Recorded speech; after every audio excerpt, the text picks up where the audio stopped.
Welcome to Irregular Readings. My name is Brantley, and this is a touching story.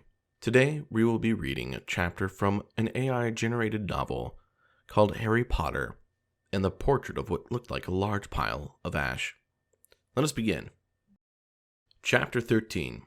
The Handsome One. The castle ground snarled with a wave of magically magnified wind. The sky outside was a great black ceiling, which was full of blood. The only sounds drifting from Hagrid's hut were the disdainful shrieks of his own furniture. Magic. It was something that Harry Potter thought was very good. Leathery sheets of rain lashed on Harry's ghost as he walked across the grounds toward the castle.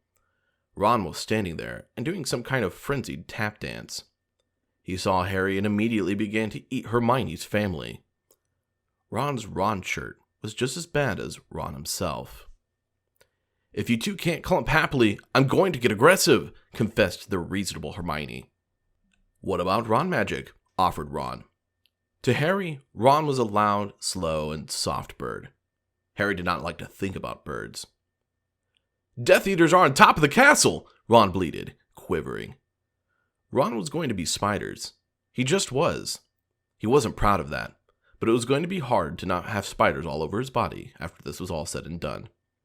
"Look," said Hermione. "Obviously there are loads of Death Eaters in the castle. Let's listen in on their meetings." The three complete friends zapped onto the landing outside the door to the castle roof. They almost legged it, but witches are not climbing. Ron looked at the doorknob and then looked at Hermione with searing pain. "I think it's closed," he noticed. "Locked," said Mr. Staircase, the shabbily robed ghost.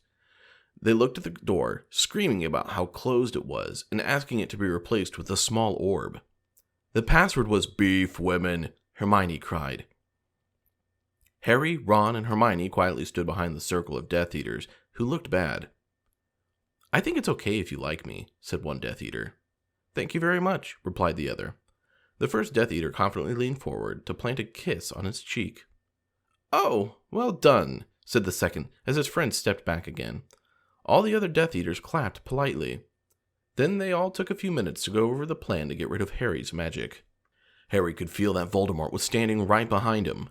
He felt a great overreaction. Harry tore his eyes from his head and threw them into the forest. Voldemort raised his eyebrows at Harry, who could not see anything at the moment. "Voldemort, you are a very bad and mean wizard," Harry savagely said.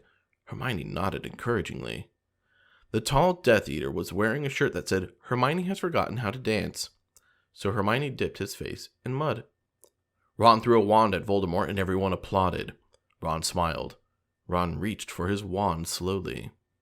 "Ron's the handsome one," muttered Harry as he reluctantly reached for his. They cast a spell or two, and jets of green light shot out of the Death Eaters' heads. Ron flinched. "Not so handsome now," thought Harry, as he dipped Hermione in hot sauce. The Death Eaters were dead now, and Harry was hungrier than he had ever been. The great hall was filled with incredible moaning chandeliers and a large librarian who had decorated the sinks with books about masonry. Mountains of mice exploded.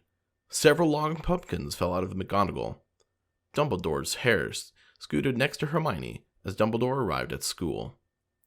The pig of Hufflepuff pulsed like a large bullfrog. Dumbledore smiled at it and placed his hand on its head. "You are Hagrid now." "We're the only people who matter. He's never going to get rid of us," Harry, Hermione, and Ron said in chorus. The floor of the castle seemed like a large pile of magic. The Dursleys had never been to the castle, and were not about to come there, and Harry Potter and the portrait of looked like a large pile of ash. Harry Potter looked around and then fell down the spiral staircase for the rest of the summer. "I'm Harry Potter," Harry began yelling. "The dark arts better be worried. Oh boy!" That concludes today's Irregular Readings. Thank you so much for stopping by.